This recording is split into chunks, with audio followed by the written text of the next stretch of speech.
যে সমুদ্র সব থেকে সুন্দর তা আজও আমরা দেখিনি, সব থেকে সুন্দর শিশু আজ বেড়ে ওঠেনি, আমাদের সব থেকে সুন্দর দিনগুলো আজও আমরা পাইনি। মধুরতম যে কথা আমি বলতে চাই সে কথা আজও আমি বলি। আমি জেলে আসবার সময় যে সন্তানেরা জননীর গর্ভে ছিল আজ তারা 10 বছরের বালক। আমি জেলে যাবার পর আগের জনিক উজ্জ্বল হয়েছে দিন, আর অন্ধকারের কিনার থেকে ফুটপাতে তাদের ভারী হাতে ভর দিয়ে তার অর্ধেক উঠে দাঁড়িয়েছে। আমি জেলে যাবার পর সূর্যকে 10 বার প্রদক্ষিণ করেছে পৃথিবী, আর আমি বারংবার সেই একই কথা বলছি।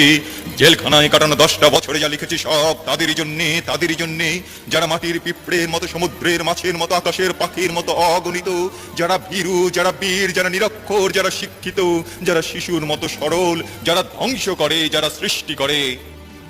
কেবল কেবল তাদের জীবন বৃত্তান্ত মুখর আমার গানে। আর যা কিছু ধরো আমার জেলের 10টা বছর, শুধুমাত্র কথার কথা।